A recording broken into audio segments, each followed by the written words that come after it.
Hello, and welcome to the Peaceful Empowerment Work Show. We are live on the new streamingnetwork.com, home of goingboldmedia.com, goingsolomedia.com, and WGSN-DB Going Solo Network. I am your co-host, Judy Forder, and I am here with my co-host in peace, Miss Kris Burke. Hi, everybody. Hi, everybody. Before we get started, if you are enjoying the content that we put out, please like, comment, share, and subscribe. And we would also like you to check out the new Peaceful Empowerment Works website at peacefulempowermentworks.org. And when you go there, you can hit the little donation button and make a donation to support the cause. We're raising money to do programs in schools and communities, as well as can continue doing the show. So we appreciate donations that we've received, and we look forward to receiving many more. Yes. Yeah, thanks, everybody. It makes a difference. Your help makes a big difference. Very much so. So we are here for part 6 of our 6-part series, Living with and Through Addiction. And today we're going to talk about deciding what's next. Mm-hmm. What's next? Now, we've done why we need it until we don't, embracing the parts of you that thought escape was the only answer, finding the keys to control, making room for something new. Last week, we talked about discovering what makes life worthwhile or worth living. And now, all right, how do we decide what's next? Yeah. Wow, we've done a lot. We have. Yeah. Yeah. Well, thanks, everybody. Yeah. Thanks, everybody, for being on this journey with us. Yeah. Yeah, that's a lot. So let's talk about what's next, because I think we have just this great entree to the whole thing. Provided, of course, you've seen the movie Runaway Bride. If not, you can give them a little recap. Sure. So in the movie, Julia Roberts married several different men, or was about to marry several different men over the years. And each time she found herself at the altar about to say, I do, and she would all of a sudden run out of the church. And so people started picking on her and calling her the runaway bride. So it turned out that the last time she was going to marry somebody that she really loved, however, she ended up running away. And the reason that she ran away is because she realized that in the case of each of these men that she was going to marry, she had been a chameleon. She had adapted to who they were. So, one of them liked eggs scrambled, and so she would just have scrambled eggs when she was with him. One of them, he liked to fish, so she went fishing. Another one liked, what's the one with hollandaise? Eggs Benedict, right? And so she would eat eggs Benedict, and she would go mountain climbing with him. So this went on, and she was about to marry this man that she genuinely loved with her heart. And she said, how can I know if he's right for me or if I'm right for him if I don't even know who I am? Mm-hmm. So she went out and did what we always talk about, which is the explore and experiment. She lined up all the different kinds of eggs that you could possibly have. She tried them all. I think she decided, not a fan of eggs, right? I think at the end she decided, I don't really care for eggs. But the point was that she went out and she started to find out, okay, I know what they like. I know what these other people in my life like. I know what their preferences are. I know what they like to do.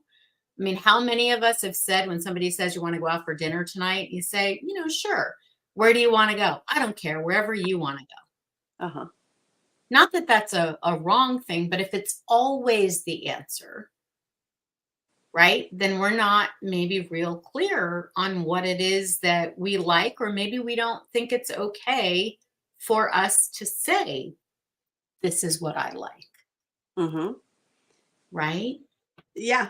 And even we may need to admit we don't really know what we like. Mm-hmm. Because of that pattern of always deferring to whatever you want. Yeah. And then what I personal experience is, oh, Judy's so easy. She goes along with anything. Mm-hmm.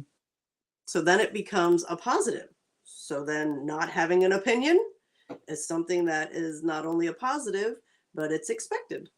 Right. Yeah. So, Mhm. the what I'm hearing as you were talking about the recap of the movie is the addiction, no matter what it is, we wind up building our life around it. Mm.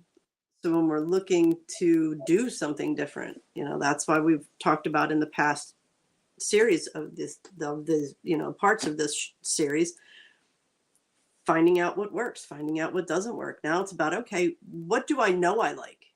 Right. And what would I like to go out and experiment with and see if I do like it? Hmm. Yeah, and how I like it and with whom, Mm-hmm. right? So I might actually really love fishing. I don't think so.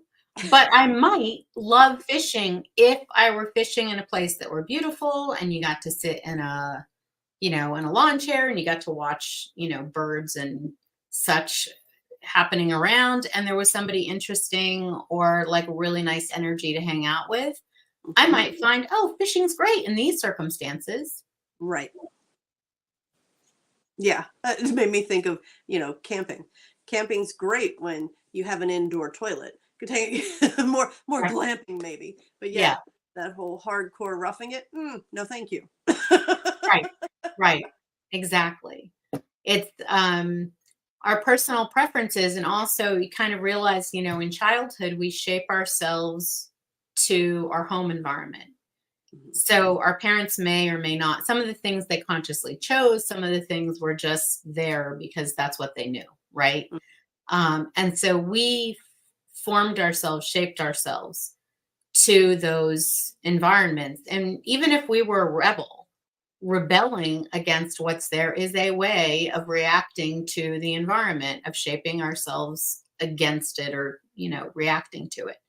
So we go out in the world and then we start meeting people who inevitably remind us of that environment that we were in because that's what we vibrate with. That's what we know. Mhm. And then we may shape ourselves to that person as well, right? Or to the environment that they've built. I know a lot of times with women, certainly this was the case with me, my friend group tended to be what my boyfriend or husband's friend group was. Mm. So I would have girlfriends that I hung out with. I got together just as girlfriends, but when we got together as couples, it was always the guy's couple friends. Mm. That's interesting. Yeah, I didn't really want my girlfriends hanging out with uh my guy friends mostly because I had more interesting conversations with my girlfriends. We had a different level of relationship, Uh-huh. and the guys I hung out with, it was more like, "Oh, let's talk sports and, drink and blah, blah, blah." And that wasn't my girlfriends and I, not that we didn't throw down some wine because we certainly could, but we were just talking about different things. Mhm. More about our experiences, more about our dreams. What do you want to do with your life? When we sat around as couples, nobody was talking about in the couples I hung out with, Mhm. right? Nobody was talking about their dreams and aspirations. I mean, people would have made fun of them if they had. Right. Whereas in my new world, the what's next world, I consider that to be foundational Mhm. because I love that, always have. It's important to me. I want to know what people's dreams are. And then I want to celebrate them and support them and, you know, applaud. Now, when you made that shift, did you find that you started attracting people that wanted to talk about their dreams? Yes. Um, I did. I started attracting people who wanted to talk about their dreams. And I also was attracting people who were almost like caricatures of the old that I had seen, that I had known, the like everything's depressing, everything's hard. People focused on the hardship Mhm. of it all. So I think I started attracting both the people who had gotten to a place where they felt confident enough in themselves and had enough faith in life that, that they could dream. Hmm. And then I would also attract people who were definitely not dreaming.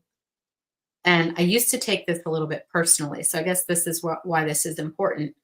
Because I used to feel like, oh God, I'm still attracting these people, and I would hope this was such a me thing. I would hope this person was different than that, Hmm. right? Like I'm different, so I hope they're different. Like even though instantly it would be clear that they were struggling, I would be like, "Oh no, but maybe they're just having a bad day or whatever." I would make excuses for them because that's what we did in my environment. Hmm. Um, and then inevitably I would find out like, no, they're actually still pretty committed to staying in victim mode, which was where I had grown up. Um, and I just didn't realize that I still had that energy inside of me. I hadn't released it all. And that as I attracted people, all I had to do was say, "Oh, I still have that energy. Okay. Well, I'm willing to let more of that go. I'm willing to let more of that go." Like I could have just taken it as information that I still had sort of a magnet that was like pulling people toward that. And instead, I was saying, it's almost like I was considering that energy bad Hmm. at that time. And so I was rejecting it in myself. Like, no, I don't have that energy. I don't want to be around that energy. Instead of just seeing that that energy was part of what challenged me to realize that I didn't want to live in struggle and hardship all the time.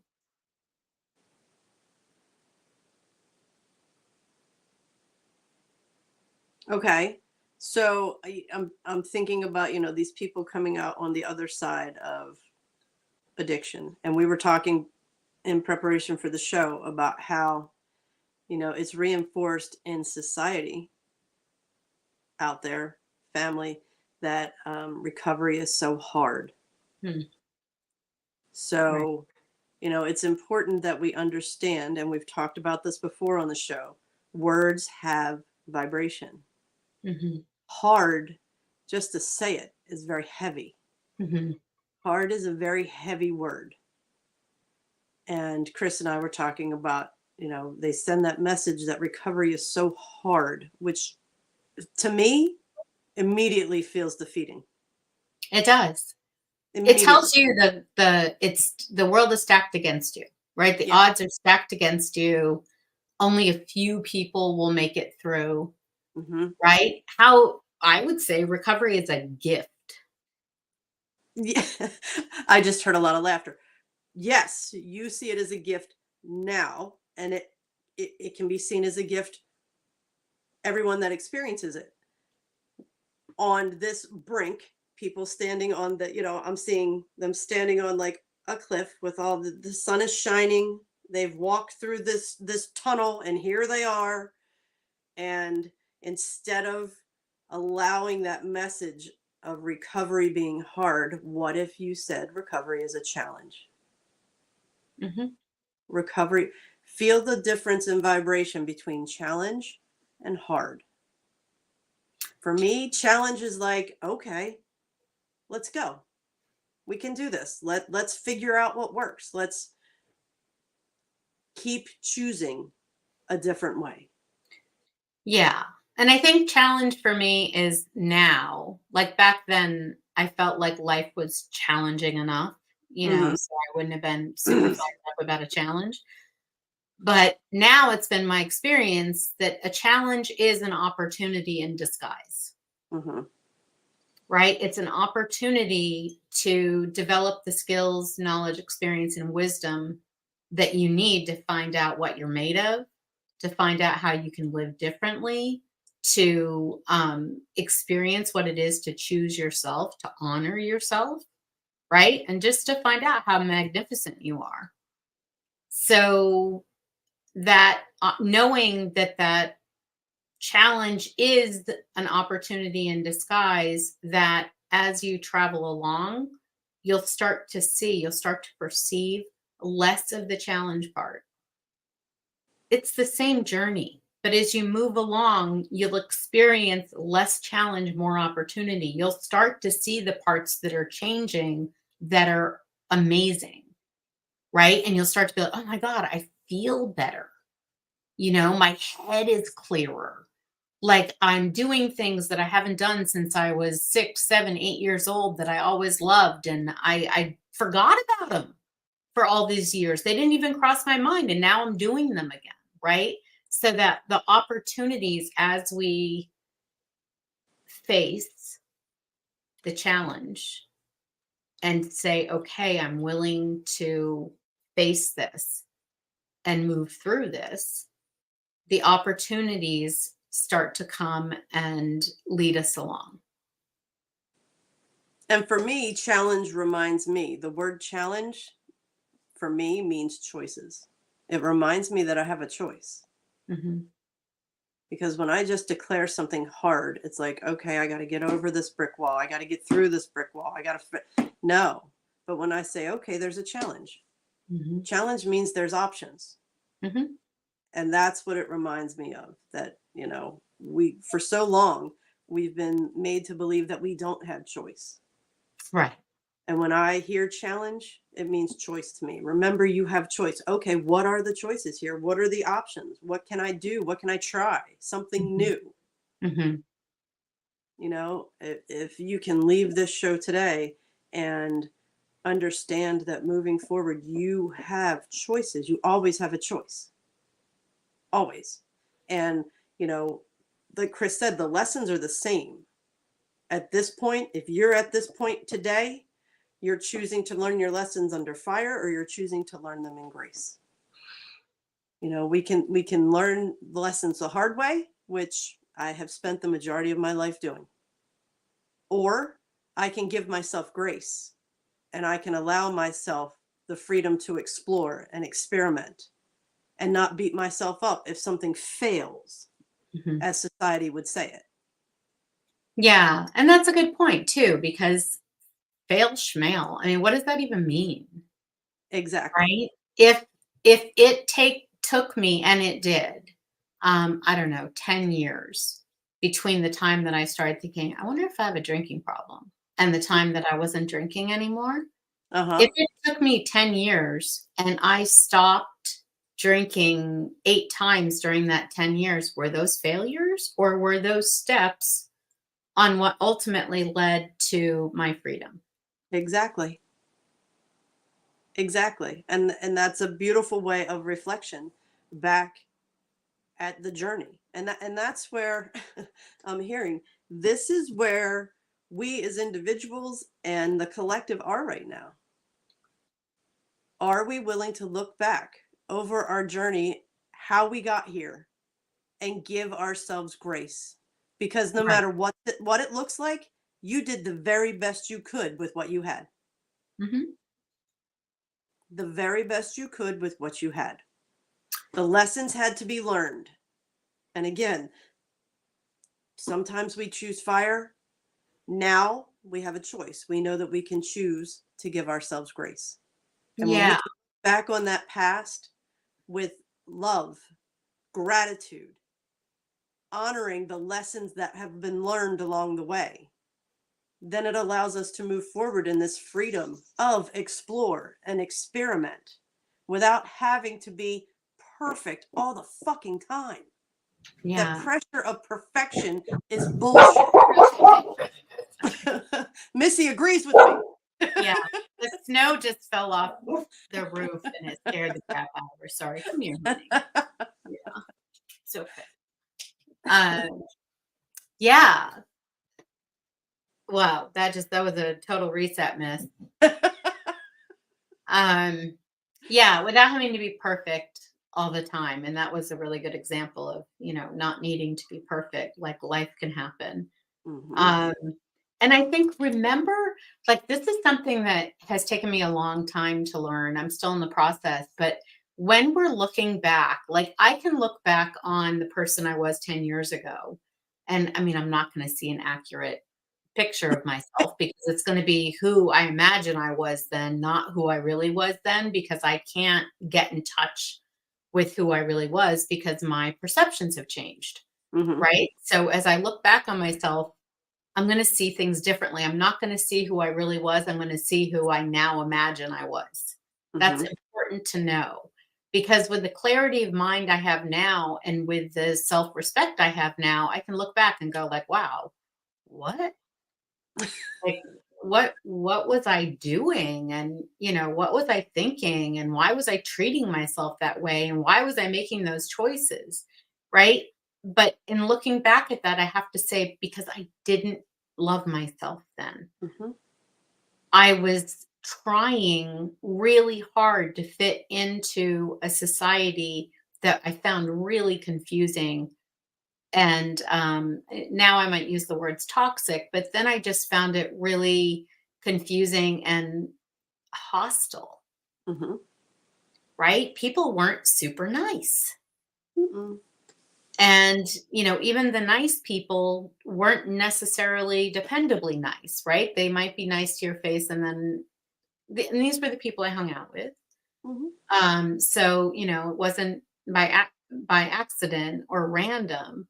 But as I look back on that and those choices, it's like you have to look at the big picture, is my point. Like when I was hanging out, I was choosing to hang out with the people who reminded me of the world that I knew, the reality that I was familiar with. I was hanging out with people who reminded me of that familiar reality. I was remaining in my comfort zone and I Mm-hmm. didn't know there was something else. So when I look back on that, I've learned that I need to do that. Otherwise, it's like, oh, gee, what a waste, or what a, it's hard not to say, oh, I wish I could go back and do it differently. But if I look back on it now, I can say, yeah, look what I didn't know then, and look what I do know now. And that experience was critical, absolutely critical as every other step I've taken to bring me to where I am right now. Mm-hmm. Yes. And our experiences growing up were very different Mhm. because you experienced that, whereas I experienced, you know, when I learned that I was not acceptable, my body was not acceptable, then I created this persona of being the funny fat kid, which kept me an arm's distance away from everybody. So I could go in and I could be all laughs and I could be the light of the light of the party and friends with everybody, but close to no one. Mhm. So that, on the surface looks like, oh, I even had a fifth grade teacher give me an award for being everybody's friend. Judy, she's sunshine on a cloudy day and everybody's best friend. Uh-huh. Yeah. And it wasn't until starting to do this work that I realized, I was the one not letting people in. People were very kind to me. People were very open to me. I made assumptions. So in order to guard myself from being hurt, I created this character. Mhm. Yeah. So yeah, it kept me at an arm's distance and I was not able to make deeper connections. Mhm. Which most everybody else is doing too, right? That's the important part. Most of us are wearing masks because we've developed a personality in response to our childhood environments, and we developed that personality to because we thought that was effective in navigating that environment and getting less scoldings or disapproval or whatever it was, and more positive strokes, right? Or at least um, not getting in trouble. Hmm. That we developed a personality around that. So when we're out there wearing our mask and we're interacting with other people who are wearing their masks, which is totally what I was doing, Hmm. totally what Judy was doing, I think totally what most of us are doing most of the time, right? We're feeling disconnected and we're longing for something deeper. and not recognizing that all the other people we're interacting with are longing for something deeper too. But we can't go to that deeper place as long as we're trying to manage what we're showing one another or Mhm. what we're expressing to one another, right? As long as we're filtering and like, oh, I don't want people to know that there are things that scare me, or I don't want people to know that I get uncomfortable at times, or I don't know want people to know that sometimes I feel insecure. And yet those very things are the things that make us real and make us able to connect with one another. Because if you say, sometimes I feel really insecure, somebody will say to you, you're kidding because you always seem so confident. And sometimes I feel insecure too. And then boom, there's a real connection. Yeah. Yeah. I have one friend from high school that I stay in consistent contact with. And she will frequently say, "Man, if I could go back to high school, I would, wouldn't you?" And I say every time I say no. And she's like, "Really? Why not? You were always the life of the party and you were this and you were that." I was like, "None of that was real. No, I don't want to go back there." Yeah. None of that was real. It looked like fun from the outside, but Yeah, and interestingly, I was thinking about high school yesterday. Um, and part of this, what's next? Thinking about what are those things, those joys, those interests, those things that light me up that have always been a part of me, that maybe I lost touch with, or maybe I minimized or diminished because of the environment or because of the people I was hanging out with or because of the mask I was wearing at the time. Mhm. And so I've been thinking about, very much like Julia Roberts going to, try the eggs. I've been kind of going back through high school memories, which I had purposely not wandered into for a long time. And I started going back to that and saying, what there were things that I loved about high school. And I had not allowed myself to remember that because there had also been a lot of pain there. Mhm. Um, and I started thinking about what was it that I really loved. And it was interesting to me that 100% of what I loved was about the people that I was doing things with. Mm. There is something about high school friendships, when you've known one another. Like in my school, we Mhm. knew one another, all through elementary school and middle school and then high school. So we have history, at this point. Mhm. And it's almost like siblings because it's a small school and small grade. And so you really, everybody pretty well. Um, and in high school, of course, you start putting your masks on and it becomes a little competitive and those kinds of things. But I was thinking about how, the student council made gingerbread cookies for everybody. Just things like that, that what was fun about it was all, or putting on school plays. Mhm. It was things that we all got together and we were cooperating and we made something. And this is important for me because I love to create. But I like to create with people, with um, when everybody's like pitching in and everybody's clear about this is what we're, creating. And then to have all these gingerbread cookies and then go around the school and hand them out and to have everybody be so grateful. That was fun. Yeah, I always enjoy being part of the athletic teams. And it wasn't, my friend can remember every detail from every game we ever played. And I just remember the feeling.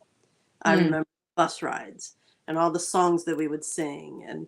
And those are the things I remember from coaching as well. mhm, Being on the bus with the kids and that connection, all the mhm. whole bus singing and, those times extremely enjoyable. And I'm not saying I didn't have fun in high school.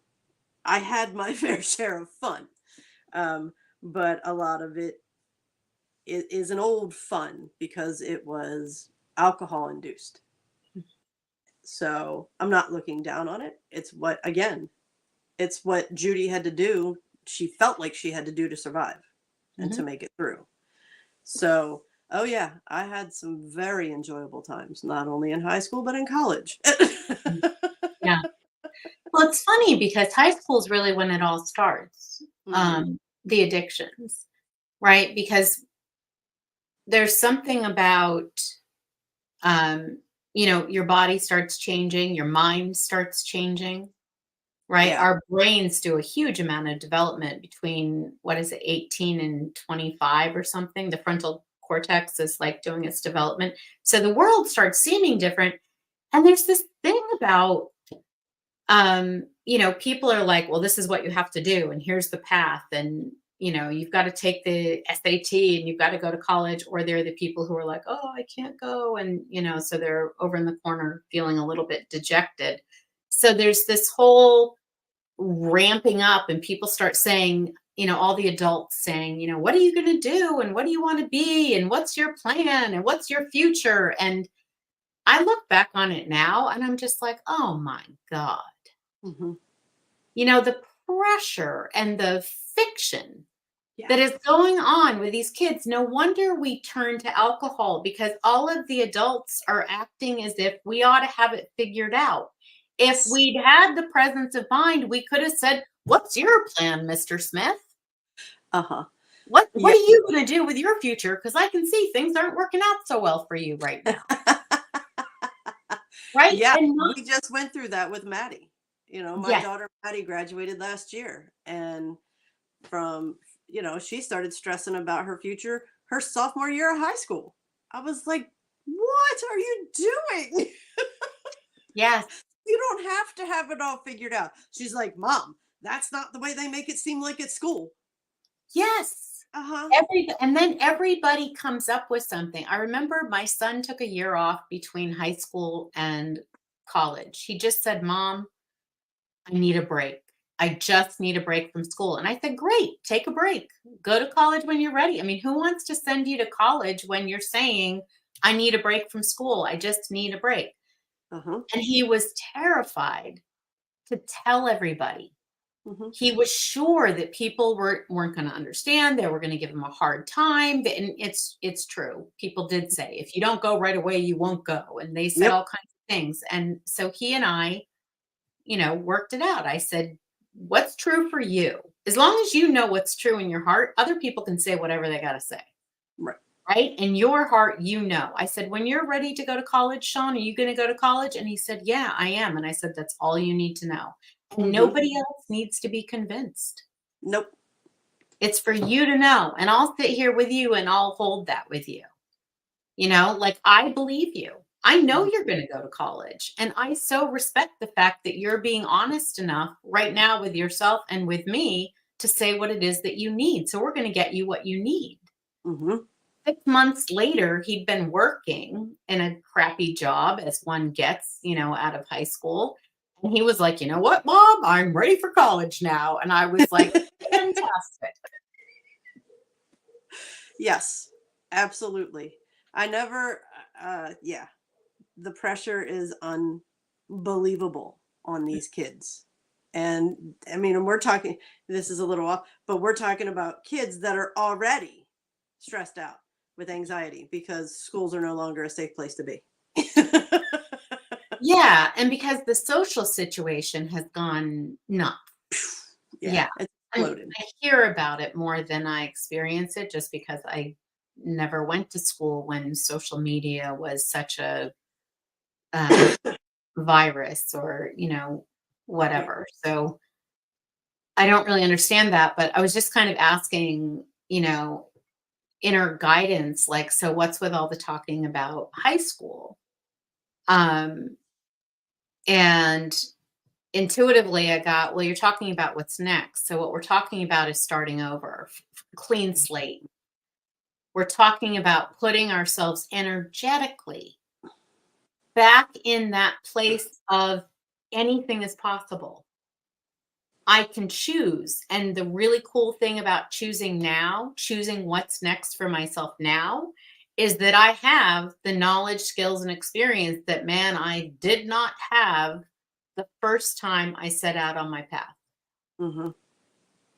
Right? You So I'm have much a good more capable. understanding of what you don't want. Yeah. You have a pretty good understanding of what you don't want anymore. Yes.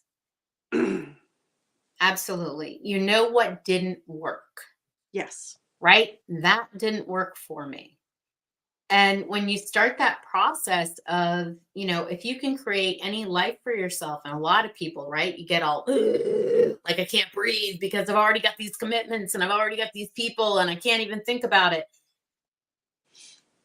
Give yourself the opportunity to explore and experiment and be honest with the people around you. If you were to say, I want more fun. I want to fill my life up with things that, that feed my soul, that feed my spirit, that energize me, that make me laugh, that make me feel more childlike again, so that I don't need to try to cope with feeling low, Mhm. and escaping with alcohol or workaholism or whatever the things are that we do, right? And if you say that to the people around you, just those trusted people, like a partner or whatever, you might find that they would say, wow, that sounds great. Yeah. What do you want to do? How could we create this new thing? These new experiences, and start as small as you need to. Right? Oh, we're going to take an hour on Sundays and we're going to, do fill in the blank, like whatever that is, something we haven't done. We're going to get finger paints, Mhm. Yep. and we're going to just sit and we're just going to, maybe we're going to finger paint one another.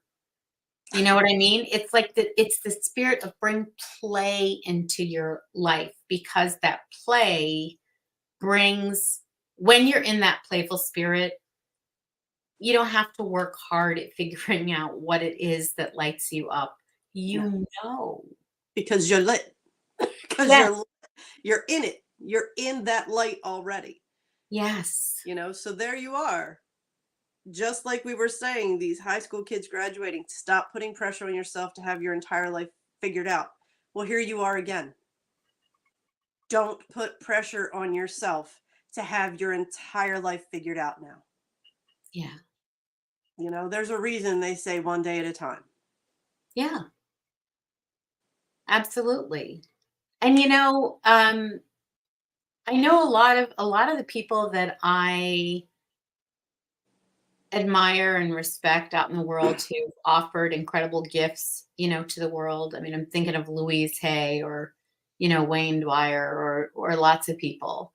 A lot of them, started making their contributions well into their 50s and 60s and, and 70s. And why is that?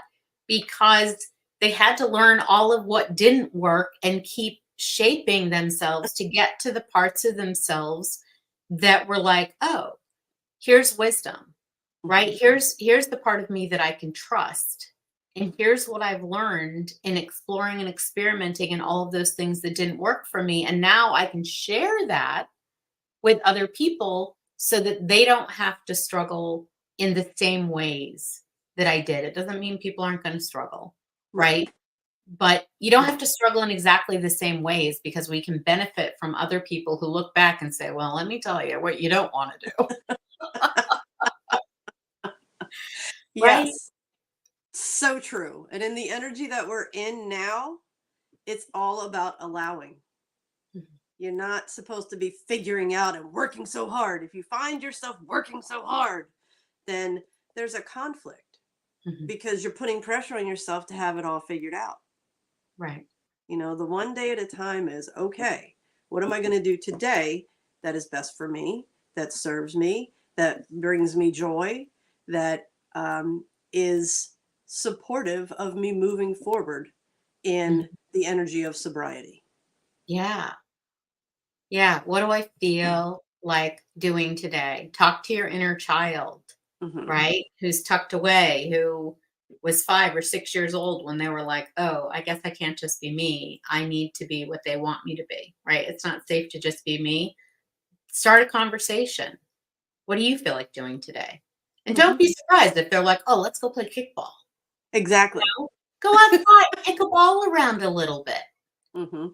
Right? And you'll immediately feel like, what if people are watching? Right? That right there is what causes us to try to hide in our addictions to escape, because it's the critic saying, Mhm. what will people think of me? Not what's my experience? Is this lighting me up? Is this fun? Am I exploring and experimenting with life and having my adventure? Or am I trying to keep myself in a very clearly defined box with a label on it that says nothing to see here? Right. So that nobody else, guess what? Nobody else is even paying attention to you anyway. Yeah.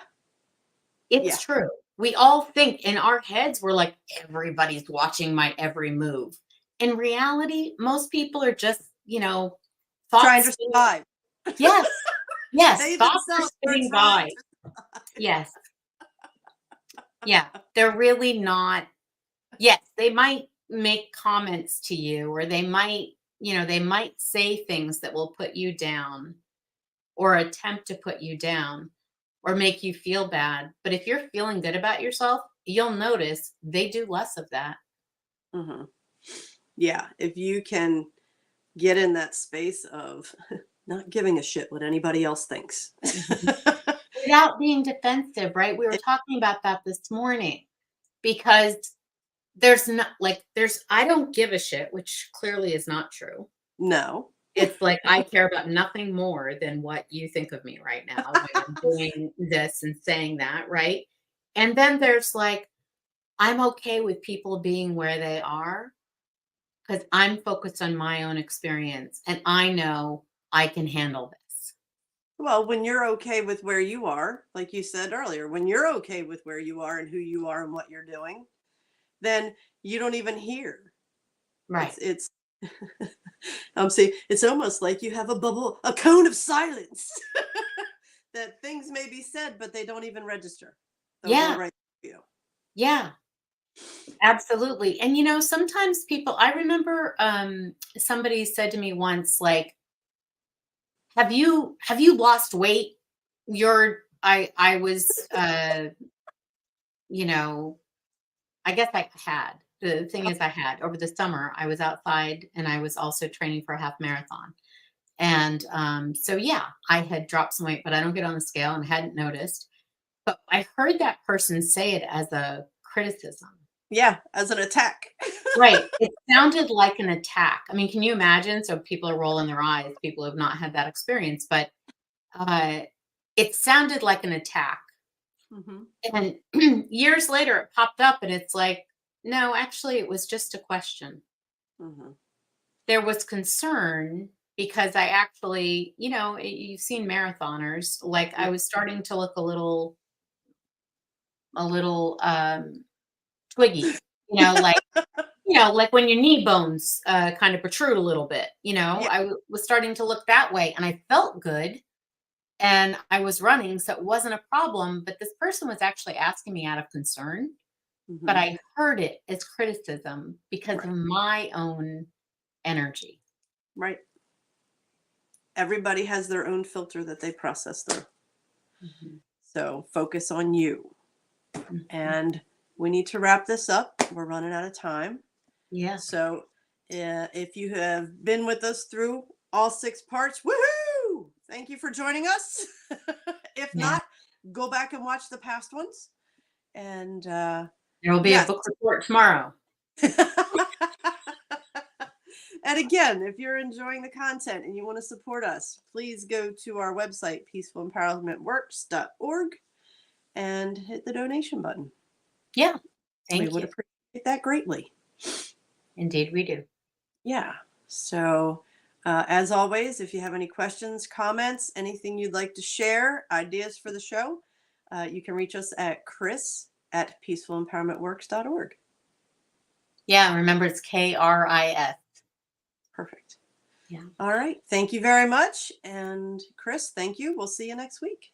Thank you, Judy. Thanks, everybody. Bye, everybody.